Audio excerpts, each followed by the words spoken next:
Hi all അസ്സലാമു അലൈക്കും and welcome back. അപ്പോൾ ഞാൻ ഇന്ന് വന്നിട്ടുള്ളത് നല്ല ടേസ്റ്റി ആയിട്ട് ഫ്രൂട്ട്സ് കൊണ്ട് റെഡിയാക്കി എടുക്കാൻ പറ്റുന്ന ട്രാൻസ്പാരൻറ്റ് ജെല്ലി കേക്കിൻ്റെ റെസിപ്പി ആയിട്ടാണ് കേട്ടോ. അപ്പോൾ നമുക്ക് നേരെ വീഡിയോയിലേക്ക് കിടക്കാം. അപ്പോൾ അതിനുവേണ്ടി ഞാനിവിടെ നമ്മുടെ ഫ്രൂട്ട്സൊക്കെ കട്ട് ചെയ്തൊരു സൈഡിലേക്ക് മാറ്റി വെച്ചിട്ടുണ്ട്. ഇനി നമുക്കൊരു ബൗളിലേക്ക് ജെലാറ്റിൻ എടുത്തതിന് ശേഷം അതിലേക്ക് അതേ ലെവലിൽ തന്നെ കുറച്ച് വെള്ളം കൂടി ചേർത്ത് കൊടുത്തതിന് ശേഷം സോക്ക് ചെയ്യാനായിട്ട് ഒരു സൈഡിലേക്ക് മാറ്റി വയ്ക്കാം.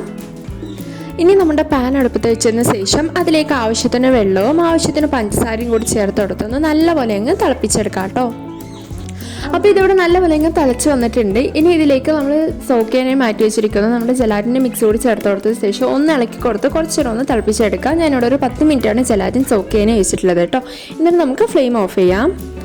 ഇനി നമ്മൾ ഏതിലാണോ സെറ്റ് ചെയ്യാൻ ഉദ്ദേശിക്കുന്നത് ആ ഒരു പാത്രത്തിലേക്ക് നമ്മുടെ ഈ ഒരു മിക്സ് 1-2 സ്പൂണൊന്ന് ഒഴിച്ചു കൊടുത്തതിന് ശേഷം ഒന്ന് താഴ്ഭാഗം ഒന്ന് ലെവലായി വരുന്നത് വരെ ഒന്ന് ഒഴിച്ചു കൊടുക്കുക കേട്ടോ. നിങ്ങൾ ഏതോ പാത്രത്തിലാണോ എടുക്കുന്നത് അതിനനുസരിച്ച് ഒഴിച്ചു കൊടുക്കുക. എന്നിട്ട് നമുക്ക് അതിലേക്ക് നമ്മൾ കട്ട് ചെയ്ത് മാറ്റി വെച്ചിരിക്കുന്ന നമ്മുടെ ആ ഒരു ഫ്രൂട്ട്സൊക്കെ ഒന്ന് ഒഴിച്ചു കൊടുക്കുക കേട്ടോ. പിന്നെ ഓറഞ്ചൊക്കെ എടുക്കുന്ന ടൈമിൽ അതിൻ്റെ ആ ഒരു സീഡ്സൊക്കെ ഒന്ന് മാറ്റിയിട്ട് വെച്ച് കൊടുക്കുക കേട്ടോ. നമുക്ക് ബാക്കിയുള്ളത് കൂടി ഇതുപോലെ അങ്ങ് വെച്ച് കൊടുത്ത് സെറ്റാക്കി എടുക്കാം. അപ്പം ഞാനിവിടെ നമ്മുടെ കട്ട് ചെയ്ത് വെച്ചിരിക്കുന്ന ഫ്രൂട്ട്സൊക്കെ നല്ലപോലെ അങ്ങ് സെറ്റാക്കി വെച്ച് കൊടുത്തിട്ടുണ്ട്. ഇനി അതിലേക്ക് നമ്മൾ കുറച്ചപ്പോഴേ റെഡിയാക്കി വെച്ചിരിക്കുന്ന ആ ഒരു ജെലാറ്റിൻ്റെ മിക്സ് ബാക്കി കൂടി ഇതിലേക്ക് ഒഴിച്ചു കൊടുക്കാം കേട്ടോ. പതുക്കെ എല്ലാ സൈഡിലും എത്തുന്നത് പോലെ ഒന്ന് നല്ലപോലെ അങ്ങ് ഒഴിച്ചു കൊടുക്കാം. അപ്പോൾ ഞാനിവിടെ നമ്മുടെ മിക്സ് എല്ലാ ഭാഗത്തും എത്തുന്ന പോലെ ഒഴിച്ചു കൊടുത്തിട്ടുണ്ട്. ഇനി നമുക്ക് സെറ്റ് ആവാനായിട്ട് നമ്മുടെ ആ ഒരു ജെല്ലിയൊക്കെ ഒന്ന് സെറ്റ് ആവാൻ വേണ്ടിയിട്ട് നമുക്ക് ഫ്രിഡ്ജിൽ വെക്കാം.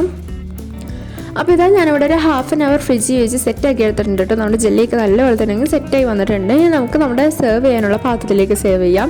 അപ്പോൾ ഇത്രയേ ഉള്ളൂ. നമുക്ക് സിമ്പിളായിട്ട് ഒരുപാട് പണികളൊന്നുമില്ല. നമ്മുടെ ഫ്രൂട്ട്സ് കട്ട് ചെയ്യണം, അതുപോലെ തന്നെ നമ്മുടെ ജെല്ലിൻ്റെ മിക്സ് റെഡിയാക്കണം. ആ ഒരു 2 പണിയേ ഉള്ളൂ. നമുക്ക് പെട്ടെന്ന് റെഡിയാക്കി എടുക്കാൻ പറ്റുന്നതാണ്. നല്ല ടേസ്റ്റിയാണ്. അപ്പോൾ എല്ലാവരും ഇതൊന്ന് ട്രൈ ചെയ്ത് നോക്കുക കേട്ടോ. വീഡിയോ ഇഷ്ടമായി കഴിഞ്ഞാൽ ലൈക്ക് ചെയ്യാനും ഷെയർ ചെയ്യാനും മറക്കരുത്. ചാനൽ സബ്സ്ക്രൈബ് ചെയ്യാത്ത കൂട്ടുകാരാണ് വീഡിയോ കാണുന്നതെങ്കിൽ ഒന്ന് സബ്സ്ക്രൈബ് ചെയ്ത് സപ്പോർട്ട് ചെയ്യാനും മറക്കരുത് കേട്ടോ. അപ്പോൾ അടുത്തൊരു നല്ലൊരു വീഡിയോ വീണ്ടും കാണാം. Until then bye.